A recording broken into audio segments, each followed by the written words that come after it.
We heartily welcome him. I request Comrade Bopate to kindly escort him to the desk.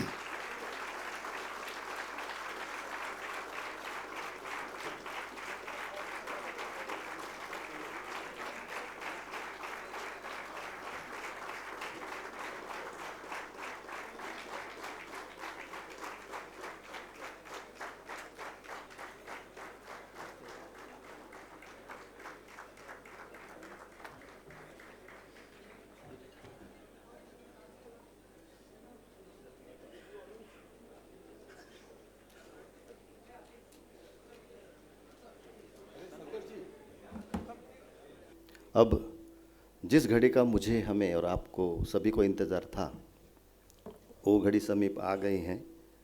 मैं जो कुछ भी बोल रहा हूँ, इस स्पीच के बाद में आप खुद बोलेंगे कि हमें तुम्हें सुनने को और दिल करता है।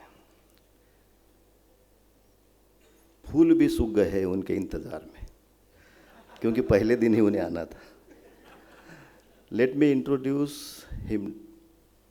ये बहुत बड़ा है, 2 पेज उनका बायोडाटा। मैं ये बिगर पढ़े ही, क्योंकि आप खुद जान जाओगे कि वो क्या चीज़ है। मैं डायरेक्टली इनवाइट करता हूँ वेद प्रकाश जी मिश्रा को हमें संबोधन करने के लिए। Thank you.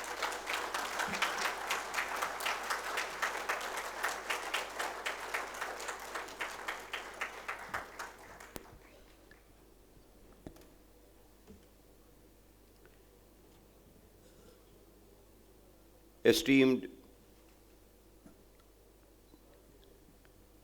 office bearers and dignitaries on and off the dais, my esteemed friend Shri Bopate ji, I deem it my one of the greatest pleasures to be midst of this very erudite, very learned gathering of ignited minds under the aegis of this very notable conference of AIBEA. At a place in an auditorium which stands as a milestone of toiling for the masses in a selfless manner, diligently named as a mark of salutation to one of the greatest trade unionists of this country, Comrade H.L. Parwana.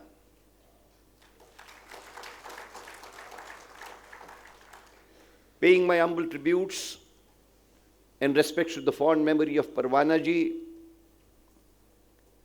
and of course, a legendary figure that was generated from this very city of Nagpur, late Comrade A.B. Bardhan. And I have very fond memories of my association with him, because I was a student of that Saraswati Vidyalaya right from my standard 1 to standard 11th, where Mrs. Bardhan was my teacher in biology, and it was that biological teaching of that great biology teacher that resulted in generation of this small little family background holder Ved Prakash Mishra to be a doctor in the real sense.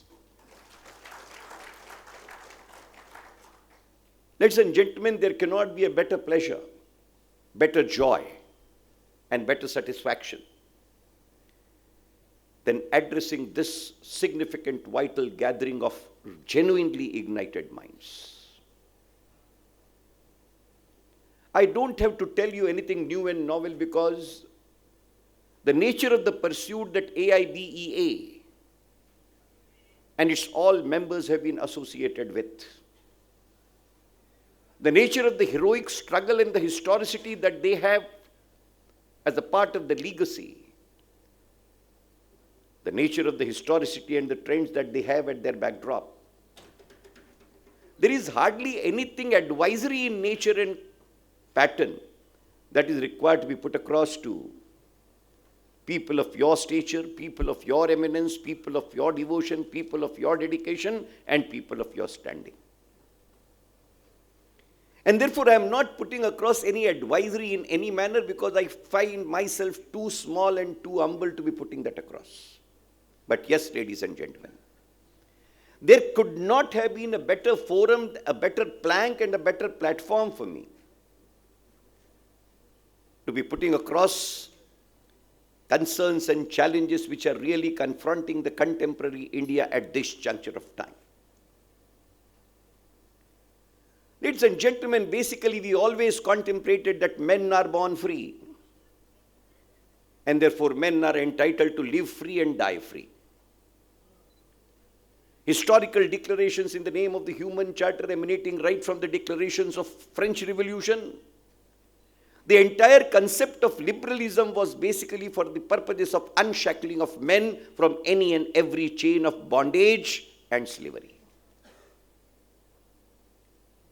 And therefore the cardinal values of life, not in terms of doled out charity to anybody, but as fundamental proposition being his or her right, turned out to be the real edifice of what you call as liberalized humanism. The cardinal values which ultimately got reflected in the preamble of the Constitution of this country, in terms of a guarantee being put across by the state as a custodian of 4 important parables incorporated, namely liberty, equality, fraternity, and justice. Not in terms of any charity from anybody, not in terms of any gift from anybody, not in terms of any दान दाता coming and उदारता के साथ दान की झोली के अंतर्गत भीख के नाम पर लोगों को याचक बना करके उसकी झोली में डाल दिए जाने की प्रक्रिया, परंतु मूलभूत रूप से उसके अधिकारों का एक पूरा का पूरा अवाका भारतीय संविधान ने आर्टिकल 12 से लेकर 32 के अंतर्गत चैप्टर 3 फंडामेंटल राइट्स के नाम पर खींच दिया. It's a guarantee, ladies and gentlemen. And therefore the honoring of that guarantee is not a matter of charity. And therefore the first dictum which I am wanting to be putting across with all clarity at my mind is, every citizen in this country, in terms of any status, any color, any proposition, is entitled to parity and not is at the mercy of any charity, is the first dictum which has to be borne in mind. इसलिए उदारता के साथ में दान की झोली के नाम पर याचक बना करके लोगों को याचक बनाने की प्रक्रिया भारतीय संविधान के अंतर्गत संवैधानिक तरीके से कहीं पर किसी प्रारूप के अंतर्गत मुखरित नहीं है. ये बुनियादी तौर के ऊपर में स्थापत्य का एक भाव है. And they are justiciable. Question is preamble a slogan or preamble a reality or preamble a goal, and therefore what is the status of that particular guarantee which has been put across. Ladies and gentlemen, equality does not mean a slogan. Equality कोई घोष वाक्य नहीं है, equality कोई बोध वाक्य नहीं है. Equality के 2 आर्म्स हैं, एक आर्म का नाम है इक्विटी और दूसरी आर्म का नाम है इक्विटेबिलिटी. Equity and equitability therefore turn out to be the 2 balancing focus of a fulcrum which is called as equality. संविधान केवल इक्वालिटी के तकाजे पर नहीं रुकता है. वो इक्वालिटी के 3 संदर्भ स्थापित किए संविधान ने कि equality in terms of that which is social in nature, equality that which is economic in nature, equality that which is political in nature. The greatest achievement which Constitution right from the day one was in a position to enforce was, yes, equality for all. और केवल बात equality को लेकर के रुकी नहीं है. दुनिया के किसी संविधान के अंतर्गत भाई और बहनों, संविधान के एक विद्यार्थी के नाते मैंने दुनिया के सारे रिटर्न संविधानों का तौलनिक और तुलनात्मक अध्ययन किया. दुनिया के किसी संविधान के अंतर्गत डिफरेंशिएशन और डिमार्केशन के पैरामीटर्स को डिफाइन नहीं किया गया. भारतीय संविधान के अंतर्गत सबसे बड़ी खूबी मैं ये मानता हूं कि इक्वालिटी के वे सारे संदर्भ जहां पर इनइक्वालिटी के कारण प्रस्तापित है सामाजिक मान्यताओं और मूल्यों के अंतर्गत, उनको संविधान ने संवैधानिक तरीके से निर्धारित कर दिया. ये उसकी बहुत बड़ी ताकत है. और उस ताकत के अंतर्गत क्या कहा गया? No differentiation, no demarcation, no segregation on the basis of, और अब आप गिनती करें, on the basis of gender, on the basis of colour, caste, creed, religion, faith, belief, occupation, vocation, trade, calling, order and geographic location. It's not an accident, ladies and gentlemen, this particular list has been incorporated in the constitution. कुछ तो मजबूरियां रही होंगी, योगी कोई बेवफा नहीं होता. कुछ तो कारण रहे होंगे कि संविधान कर्ताओं को और संविधान परिषदों को यह लिखने पर बाध्य होना पड़ा कि इन आधारों के ऊपर में अंतर्भाव होता होगा तभी तो लिखा गया. इन अंतर्भावों का प्रचलन था इसीलिए तो लिखा गया. इन अंतर्भावों का इस्तेमाल किया जाता था इसीलिए तो लिखा गया. यही वे अंतर्भाव थे जिसके कारण सारी दूरियों के दूरस्थ किनारों के तयशुदा प्रारब्ध लिख दिए जाते थे, इसीलिए लिखा गया. और इसलिए the underlining feature which I am wanting to put across is contemplation of equality and equity that we are talking about in terms of the Constitution of India, ladies and gentlemen, is no differentiation on the basis of these illustrated features which are explicitly incorporated in the Constitution. Three important dimensions, ladies and gentlemen, which I referred to. Political equality. One man, one vote, one value incorporated in the Constitution. In terms of democracy, not only as a political system in this country under the Constitution, but democracy as a way of life entitled to every citizen. Therefore, democracy cannot be viewed in the Indian Constitution as a way of political system. It is a hegemony which is required to be created as an antithesis of feudalistic minds ruling this country till then. Therefore, the antithesis of feudalism is the democratic ethos as a way of life guaranteed in the Constitution to every citizen of this country. I am putting these parables, ladies and gentlemen, primarily to draw a point home. And that is, political freedom in terms of vote is demarcated in the Constitution. But then that was not the only guarantee which was enshrined in the Constitution to every citizen of this country. The guarantee was in terms of political equality, social equality, and economic equality. I am putting the two parameters together, socio-economic equality. It is this essence as a part of the right. I am still not talking, Dr. Advocate Buche, in terms of directive principles of state policy. If I really bring that into the focus, perhaps 72 years that we are almost yearning on, we will have to go in for a rethinking on them as to whether really we have been able to achieve things in the desired direction as is contemplated in the directive principles of the state policy. Contemplate आप करें. कुछ बुनियादी चीजों की ओर आप जानते हैं और मैं केवल इशारों के तौर पर कहना चाहता हूं. वो संविधान, वो गणतंत्र जो इस सारी इक्वालिटी का इस देश के अंतर्गत आद्य जनक है. डॉक्टर अंबेडकर के उस वाक्य को मैं आपके सामने स्मरित करना चाहता हूं. 26 नवंबर 1949 को संविधान परिषद के बिहाफ के ऊपर में इस पार्लियामेंट, देश की संसद को संविधान अर्पित करते हुए डॉक्टर अंबेडकर ने एक मार्मिक विवेचन किया है, जिसके अंतर्गत केवल एक चीज की ओर, लघु चीज की ओर I would like to give a indication. And he said, with this constitution now being put across as the most holiest and operational document for generation of new India, mind well, we will be entering into an era of contradictions. And I am emphasizing the word contradictions. संवैधानिक भारत 26 जनवरी 1950 जिस इरा के अंतर्गत इस देश को प्रवेशित करता है, उसको लेकर डॉक्टर अंबेडकर भारतीय संविधान के जनक कहते हैं कि now we are entering into an era of contradictions. What are the contradictions? कौन से विरोधाभास की बात डॉक्टर अंबेडकर करना चाहते हैं? मैं उन्हीं विरोधाभासों की ओर इशारा करना चाहता हूं. विरोधाभास 3 बुनियादी स्वरों के अंतर्गत समझने होंगे. कॉन्ट्रडिक्शंस का तात्पर्य यह था कि now country in terms of its democratic ethos is expected to be giving a befitting answer to in terms of nemesis of feudalism as a mental thought. हम कहां खड़े हैं 26 जनवरी 1950 के बाद आज in terms of feudalism versus absolutely democratic thought in the context of liberalism हमें और आपको पुनर्विचार करना होगा।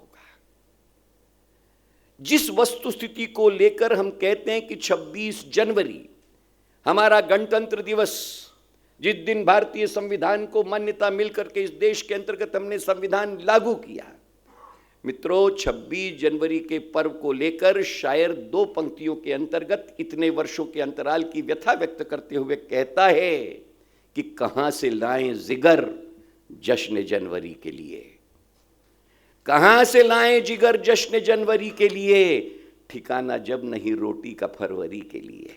जब फरवरी की रोटी का ठिकाना ना हो, फरवरी की रोजी का ठिकाना ना हो, जब फरवरी की परवरिश की कहीं कोई गुंजाइश ना हो, तो मित्रों कहीं न कहीं 26 जनवरी का तकाजा भी एक छोटा सा बहाना नजर आने लगता है। ये व्यथा आज अंतर मन के अंतर्गत खड़ी है।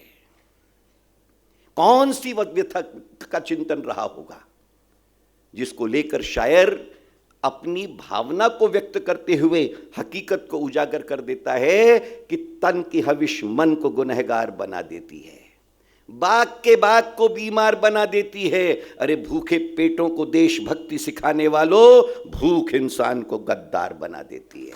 Contemplations have to be borne in mind.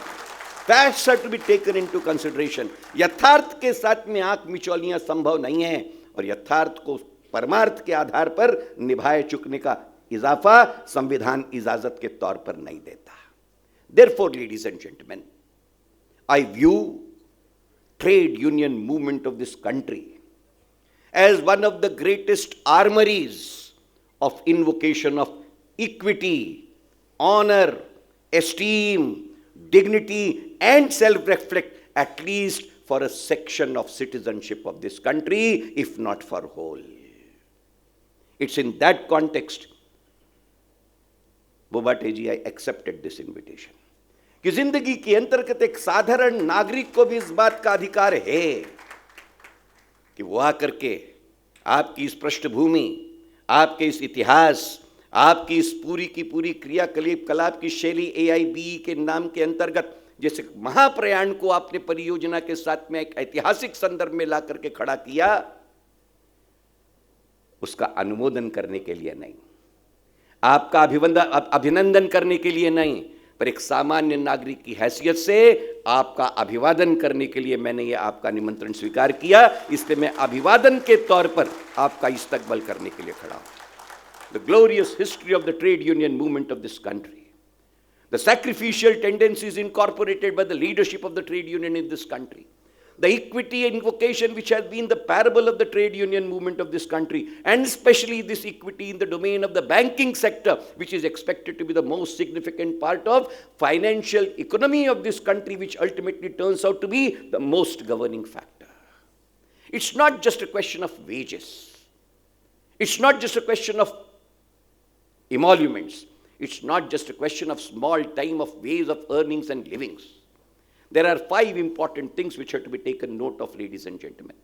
When you are contemplating a escape from feudalistic psyche and mind, it is not the annihilation of the feudal psyche, but it is tackling the feudal psyche, which needs collective strength, which needs, there cannot be any alternative to unity, as stated by Comrade Bardhan, which means in spite of a weak man getting organized, individual bargaining may not be of any connotation, but then this country was given the language of collective bargaining, which turned out to be the soul of equity and equitability in this country.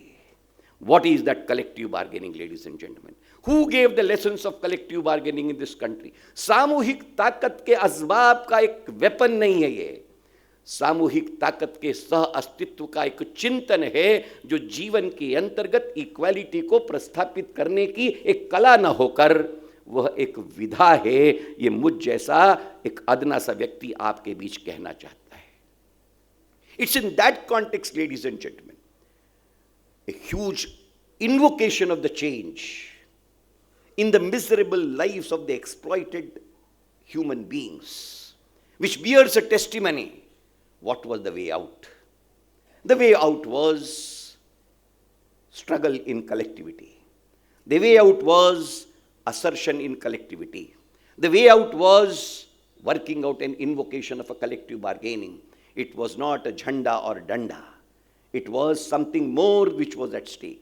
It was not an ideology, or it was not just an edifice of a thoughtfulness. It was sustenance of values of life in order to make the life valuable. And that is exactly what values of life have been guaranteed in the constitution I was referring to. इंसानी जिंदगी केवल और केवल vegetative life की अधिकारी नहीं है, ladies and gentlemen. The ambit of Article 21, which has been pronounced by a historical judgment of 13 judges way back in 1985, the ambit and scope of Article 21 has been enunciated.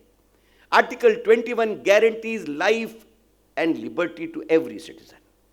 Every citizen is entitled to life and liberty. But then, the constitutional bench put three questions to itself. Can life mean vegetative life? Can life mean non-dignified life? Can life mean non-decent life?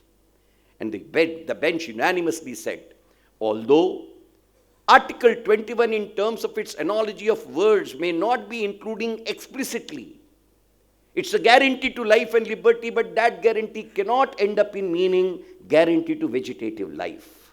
That guarantee cannot end up in meaning life which is absolutely at the lowest pedestal. That cannot mean a life which is indignified life. That cannot mean a life which is indecent life. And therefore, the pronouncement was that Article 21, in spite of its non-expression, has to be read as a guarantee for decent and dignified life is the ambit of Article 21. The trade union struggle of this country, ever since its inception till date, and maybe for all times to come, primarily in my humble opinion, ladies and gentlemen, is a struggle not just for life, a struggle for decent and dignified life.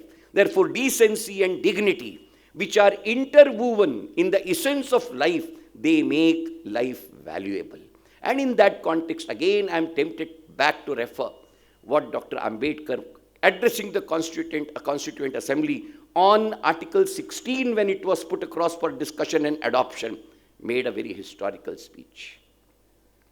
And he said, over a period of time, in n number of names, at the name of societal ethos, in the name of societal values, in the name of culture, in the name of traditions, in the name of belief, in the name of ethical conduct culturally imposed, we have denied average men, poor men, weak men from 5 important things. And that denial is not a denial of living. It is not just a denial of wages. It's not just a denial of earnings. It is a denial of 5 things, and he catalogued those 5 things, ladies and gentlemen. I am putting them across in the same order as it was put across by Dr. Ambedkar. He said, we have denied them of A, honor, esteem, prestige, dignity, and self-respect. These are the 5 important denials, ladies and gentlemen. Therefore, it is not just a question of putting this across कि मैं आपको आपकी इज्जत बख्शी कर रहा हूँ. इज्जत बख्शी दान और खैरात में नहीं मिलती. इज्जत बख्शी समकक्ष व्यवहार के अंतर्गत होती है, उसे इज्जत बख्शी कहते हैं. इज्जत बख्शी न शिकायत की मोहताज है, न इनायत का दरकार रखती है. इज्जत बख्शी तो आई respect you in the same vein as you are to respect me, that is इज्जत बख्शी. इज्जत बख्शी का तकाजा डॉक्टर भीमराव अंबेडकर कहते उन्होंने नेपोलियन हिल को कोट किया था अपने उस व्याख्यान के अंतर्गत कि I am not born to live to your expectations, nor you are expected to be born to be living to my expectations, because you are you and I am I. You are not because of me, hence I am not because of you. Ladies and gentlemen, it is this essence, it is this takaza, it is this analytical rightful depiction. मैं तेरा दरकार रखता हूं, पर यह न समझ कि मैं तेरे दर पर मोहताजी के साथ खड़ा हूं। दरकार होगा मेरा तेरा, पर मोहताजी मेरा तेरे लिए नहीं है। It is that essence of dignity. Life without dignity is an animal life. Life without honour is a vegetative life. Life without self-respect is absolutely a miserable life, and therefore a life which is bereft of honor, esteem, dignity, prestige and self-respect is an enslaved, caged and a prisoner's life. This country cannot be a prison when it comes to life and liberty. This country has to be a place of vibrancy with humanity and humanism, where honor, esteem, dignity, self-respect and 5 parameters and values of life, they are absolutely freely flowing, not in terms of accessibility, availability, but as a matter of claimability. Accessibility, affordability, availability, ये सारी चीजें मोहताजी के तकाजे पे खड़ी होती हैं. It is that ethos, ladies and gentlemen, which in reality, ये thought है, पर थॉट्स बिना प्रयास के कभी हकीकतों के अंतर्गत रूपांतरित नहीं होते. It's in that context, ladies and gentleman, as an ordinary citizen of this country, I always viewed trade union movement of this country as one of the very significant armories, weaponries, modalities of invocation of what was guaranteed in the Constitution. Maybe what Constitution on its own was not in a position to provide through, it was provided through, or it was capable of providing through, on the vehicle of trade union movement of this country, resulting in extension of honor, esteem, dignity, prestige and self-respect. Therefore, this gathering of committed soldiers, not of just AIBEA, committed soldiers who are committed to restoration of honor, restoration of esteem, restoration of dignity, restoration of self-respect as values of a decent and dignified life, guaranteed to every bank employee anywhere and everywhere in this country. AIBA is the custodian of restoration of the same, come what may, at all costs, in all ways, at all times. That is the essence, and hence, permit me, ladies and gentlemen, I therefore view trade union movement of this country, independent of the shade and color, as a complementary state under Article 12 of the Constitution of India.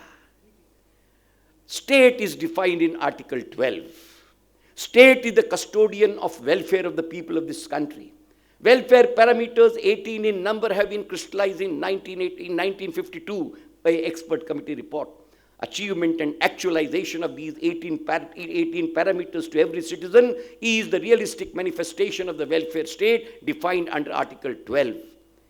Any agency, any way, any modality which is catering to the cause what state is to cater to, in my humble opinion, is no less than a state. But there cannot be a state within the state under Article 12. Therefore, state as a custodian of the welfare state in this country under the Constitution, I have no hesitation in saying trade unions like AIBEA, in my opinion, as a student of the Constitution of India who knows the ambit of Article 12, I have no hesitation in putting this across that at least I view this as a complementary state within the scope and meaning of Article 12 of the Constitution of India.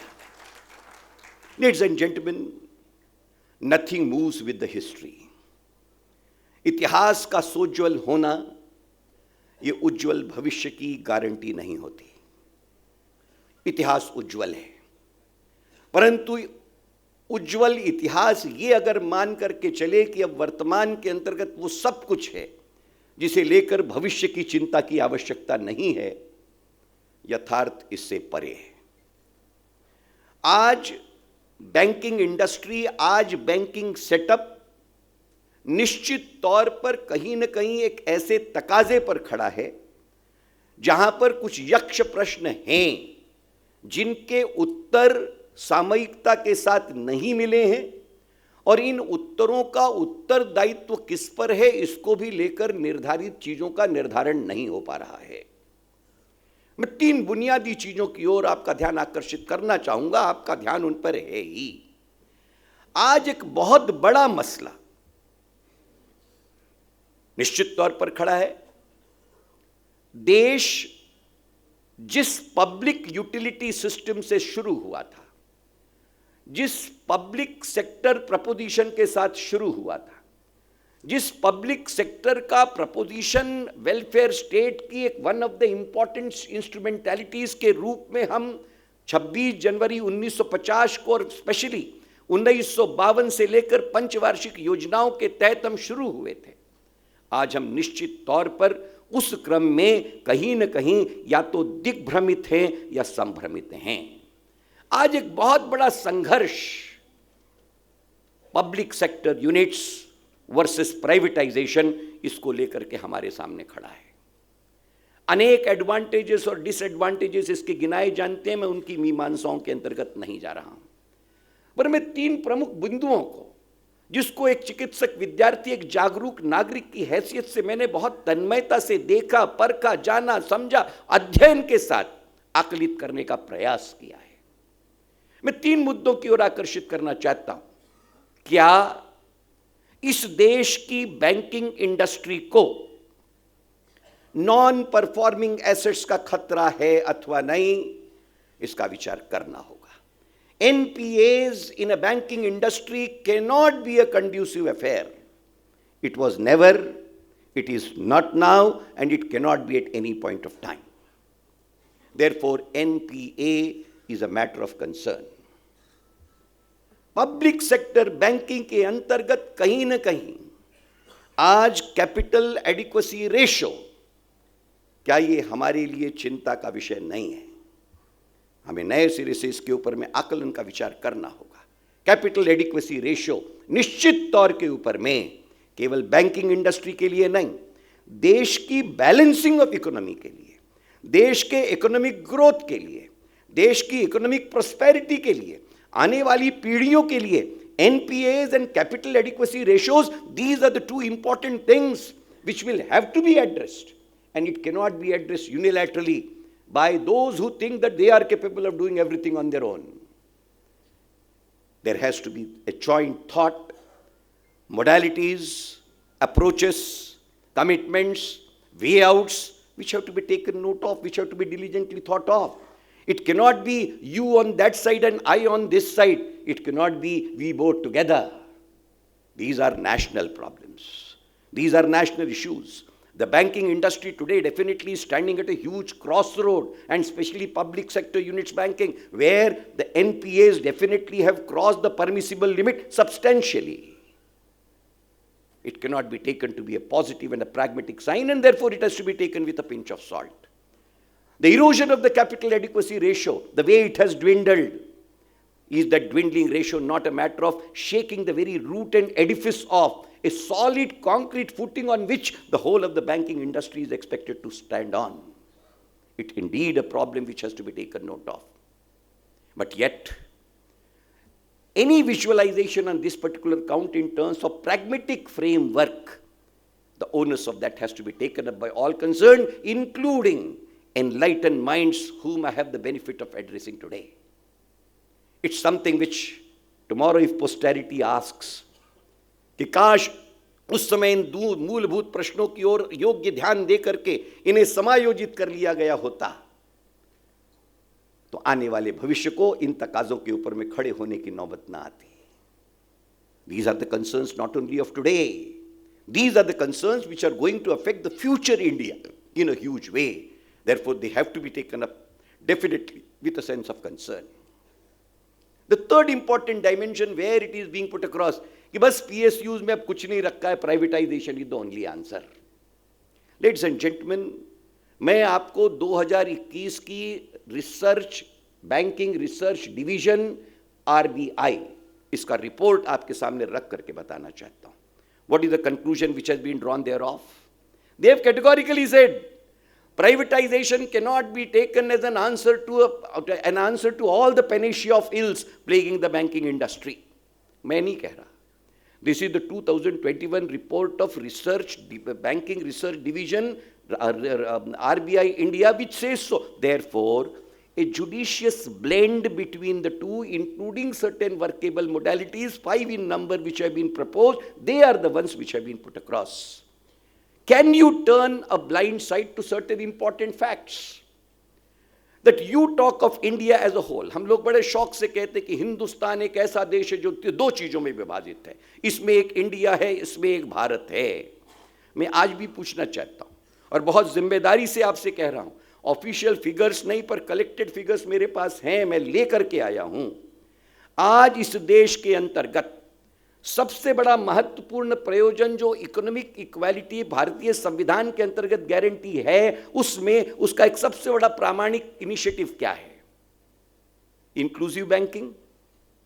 Everybody, banking to be reached to every citizen brought into the banking fold. प्रधानमंत्री जन धन योजना स्वागतार्ह है. आज आपको 2022-23 का figure मेरे पास नहीं, 2022 31st of March, end of the financial year 22-23, 46 crores 26 lakhs 812 citizens were in the banking fold. This is only the cumulative depiction.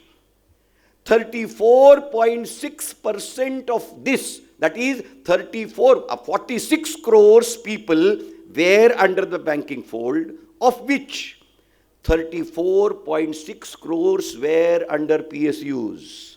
Public sector banking accounted for 34 crore 62 lakh out of a total of 46 crore in terms of inclusive banking in Pradhan Mantri Jan Dhan Yojana.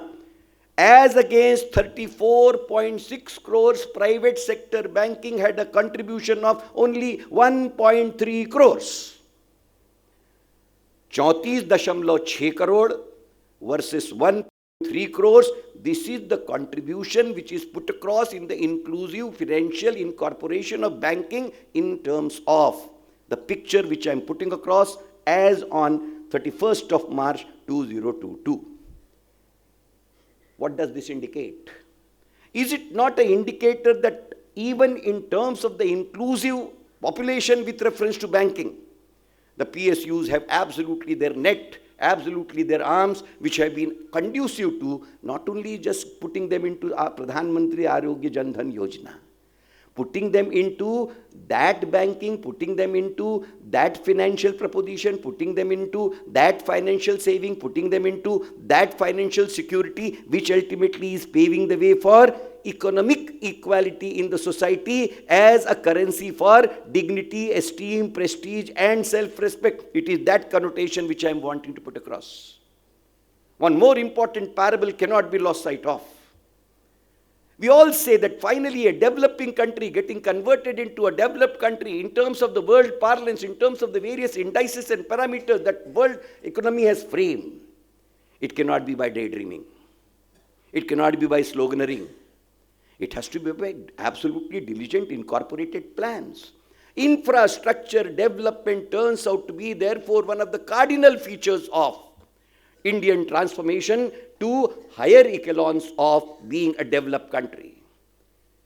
And if that is taken as a parameter, ladies and gentlemen, the highest bank lendings for infrastructure development, the contribution from public sector banking is 83.6% of the entire country in the 14th five-year plan. Now this is, I am telling you, is something which has to be brought, which has to be highlighted, which has to be put across. Ki those who are propaganda की नाही efficiency फार problematic आहे आणि त्याच्यात manpower इतकं जास्त आहे आणि त्याचं salaryचं overburden इतकं मोठं आहे की ते sustain करणं कठीण आहे. All these protagonists, all these propagations which are being put across, there is a parallel face to it which is far more brighter, which is far more poignant, which is far more contributive, which has got a human face, which has got a national and international consequence. It has to be put with force. It has to be put with conviction. It has to be put across absolutely with facts and figures. And hey, facts and figures, you and me have not worked out. These are the facts and figures which are official, which are borne out from the government records, which are borne out from the governmental document that I am wanting to read and I am wanting to put across. There is a parallel face, nay, a far brighter face, a far poignant face, a far elegant face.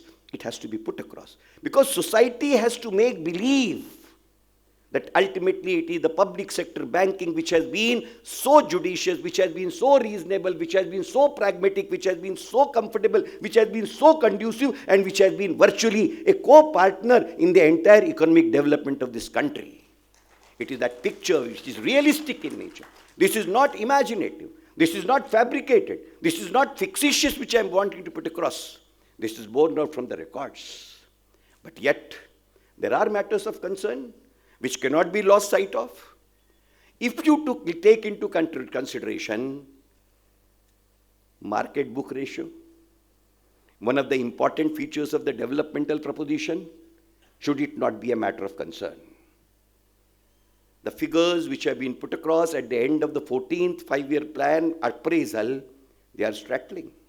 1 rupee in public sector banking in terms of market to book ratio fetches only 71 paise. It is not even equivalent in terms of the same proposition. As against, in a private sector bank, 1 rupee put is fetching a market to book ratio of 3.70 rupees. A startling difference. 1 rupee ending up in 71 paise versus 1 rupee ending up in 3.70 rupees. The difference is huge. It is here the non-performing assets. They are eating into the vitals of the public sector banking, cannot be lost sight of. It is these concerns, ladies and gentlemen. Just as there is one side of the story in terms of public catering which is huge and gigantic, but simultaneously there is an other side of the story which definitely is equally startling. You cannot see the assets of one side cannot tide over the liabilities of other. Balance sheets, you know better than me, balance sheets have to be worked out in a balanced manner, and it is not an imbalance which is to be balanced. It is a balance which is to be balanced. Therefore, one of the important manifestations which I thought I must share with this learned gathering, and it's not a matter of concern to me only, it's a matter of concern to every citizen who understands econometrics in the realistic sense. Why is it that 1 rupee which is put across of my saving with all the public sector units, it ends up in fetching from the book market ratio only 71 naya paisa? What is happening to even that 29 naya paisa loss? Where exactly it is going? What are the reasons for its pilferage? Where exactly it missing? It is not a book entry that you are expected to be transferring in terms of the book adjustment. It's a realistic deficit. It's a deficit which is not in terms of earning the required dividends that it is supposed to. Can it happen that 1 rupee earning 1 rupee back is understandable? But 1 rupee ending up in 71 naya paisa, who is to sustain the brunt of loss of this 29 naya paisa is $1 million question. And imagine this 29 naya paisa in 1 year, in a 5-year block, ultimately ends up into what? It ends up into 25% of the erosion of the core capital banking. And that is the reason why capital adequacy ratio is dwindling. It's a setback. It's definitely a threat. It is definitely posing a realistic danger in the sense of econometrics. And therefore, ladies and gentlemen, there are huge, bright sopan jalamimanto. There are n number of the huge chapters, but the concerns which are there plaguing collectively, they also have to be addressed. They cannot be let down. They have to decide. Who are they?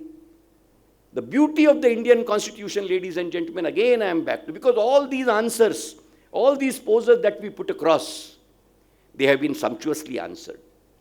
Dr. Ambedkar, while praising the Constitution and giving his final speech, he said, with this, please try to understand the opening word, phrase that has been used in this Constitution. And he goes to say, this is not a constitution, ladies and gentlemen, which I has given to you, which you has given to he, which he has given to she, which she has given to it and it has given to they. This constitution is not I's constitution. It's not you's constitution. It's not his constitution. It's not she's constitution. It's not its constitution. It's not they's constitution. It's a constitution of we, the people of this country. The greatest parable which is put across, the only language, that only constitutional language which Indians should know is not you, not I, not he, not she, not it, not they. We, the people of this country. Therefore, there is nothing like they will think about it. No, we have to think about it, because constitutional language is this country is of we, the people of India. Therefore, it is the will of the people of India, collectively in the form of we, the people of India, which is the constitutional language. Therefore, when we are talking of a book to market ratio, we should be concerned about it. When we are talking of capital inadequacy ratio, capital adequacy ratio, it should be a concern of we, the people of India. And when we are talking about absolutely the non-performing assets, whose assets they are. Non-performing assets ultimately are whose assets? They are the assets of the weak, poor men of this country, depositing with trust with you and ultimately ending up in me depositing, they using, and they abusing it permanently, not to be getting me back what I am expected to get back. Saving is not a kickback, ladies and gentlemen. It should be a kick to the kickback, which should be a real answer. And therefore, ladies and gentlemen, my humble plea to this erudite gathering is, मैं आपको अत्यंत विनम्रता से कहना चाहता हूँ, इसलिए मैंने आपसे पहले ही कहा, आप जैसे जागरूक, आप जैसे चेतनामयी, आप जैसे प्रतिबद्धित, आप जैसे अनुशासित लोगों को मैंने आकर के कुछ कहना, न इसका मेरे पास में औचित्य है, न इतनी मेरे पास क्षमता है, न इतनी मेरे पास में लियाकत है, न काबिलियत है। पर अल्टीमेटली इस देश के अंतर्गत यह जो व्यवस्था को लेकर के कहीं न कहीं एक नागरिक की हैसियत से यक्ष प्रश्न जो मैं देख रहा हूं, इन यक्ष प्रश्नों को उजागर करने के लिए भी कहीं न कहीं योग्य सभा की आवश्यकता है। और आज मुझे ऐसा लगा कि AIBE के इस छत्र के नीचे परवाना भवन से बेहतर वो जमीन नहीं हो सकती थी जहां एक सामान्य नागरिक का रुदन, जागरूक, चेतनामयी नेतृत्व न सुने।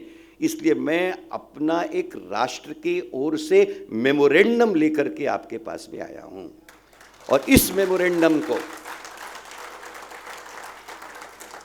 मैं एक अपने संवैधानिक अधिकार की तहत मैं कॉम्प्लीमेंट्री स्टेट को समर्पित करने के लिए आया हूं कि कोर स्टेट मेरा अधिकार है, I can take them to the court of law, but complementary state, I cannot take them anywhere. I can only get to their heart, and I can get their heart extended to me in the spirit of we, the people of this country. Therefore, ladies and gentlemen, we are the custodian of we, the people of this country. 14 अगस्त 1947 के बाद 15 अगस्त 1947 की सुबह आज़ादी के जश्न और पर्व के अंतर्गत स्वतंत्र भारत का झंडा तिरंगा लाल किले की प्राचीर से फहराया गया। इस देश का राष्ट्रपिता, जिसके नेतृत्व में आज़ादी का आंदोलन लड़ा गया, जो इस देश की आज़ादी का जनक था, उस समारंभ के अंतर्गत लाल किले की प्राचीर पर तिरंगे को फहराने के समय प्राचीर उसके हाथ में नहीं थी, वो उपस्थित नहीं था, वो दूर किसी नोवा खली के अंतर्गत हिंदू मुस्लिम राइट के प्रति समर्पित भाव के साथ इस देश के सामूहिक एकता के चिंतन का अलख जगा रहा था। उस समय ब्रिटिश करस्पॉन्डेंट विलियम टॉड, उन्होंने एक सवाल पूछा था बापू से, Bapu, India has become free, people are celebrating Independence Day of free India, which is your creation there at everywhere. What are you doing here? And he said, I am continuing to cater to the cause of now free Mother India. The next question was, Bapu, what does this independence mean to you? ये स्वतंत्रता बापू आपके लिए क्या अर्थ और मायने रखती है? And ladies and gentlemen, the answer which he gave, I am putting into your lap. Answer Bapu gave was, to me, free India means only, मेरे लिए आजाद भारत का अर्थ केवल इतना है कि दूरस्थ कोने के अंतर्गत अत्यंत कमजोरतम आदमी के व्यथा से कारण निकले हुए आंसू उसकी आंख से गाल पर आने के पहले पोंछ दिए जाएं, यही मेरे लिए आजादी का मायना रखता है. To me, freedom only means that, and that's exactly, ladies and gentlemen, the ambit of we the people of this country. We के अंतर्गत वो weakest of the weak भी आता है. We के अंतर्गत वो poorest of the poor भी आता है. We के अंतर्गत वो remotest of the remote भी आता है. It's in that context, let us rise for we, the people of this country, in the spirit of we, the people of this country, for the spirit of we, the people of this country. जिएंगे तो we के लिए, मरेंगे तो we के लिए. That is the essence which is required to be inculcated, invigorated, lived and demonstrated to be living without claiming any certification from anybody of our Rashtra Bhakti. Thank you very much.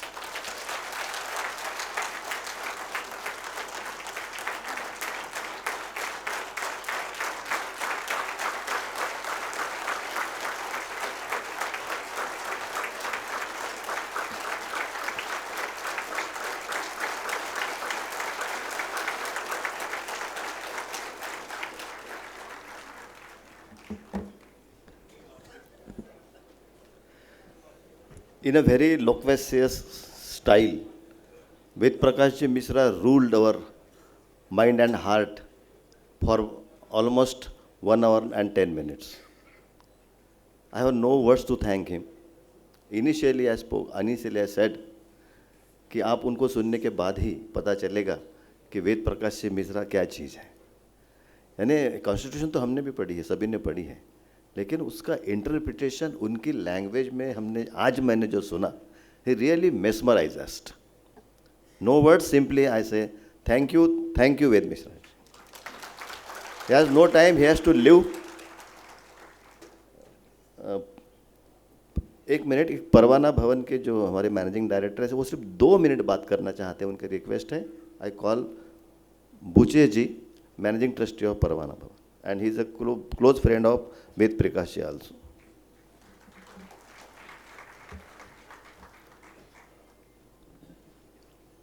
आदरणीय मंच, dignitaries in the audience, and my dear friends and comrades, the thunderous applause that we all gave for such a momentous speech of Comrade Ved Prakash Mishra, I'm sorry, for Dr. Ved Prakash Mishra, I think speak volumes, and I don't have words to speak out anything.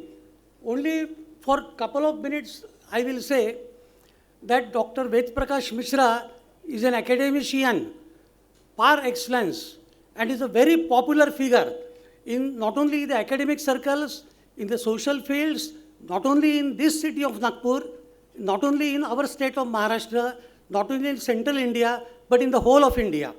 In fact, he is ruling Delhi today. Let me tell you that I have had the occasion, I consider myself fortunate enough to be associated with him in the affairs and management of the Nagpur University when I was in the Senate and Executive Council. And I have seen for myself how powerful,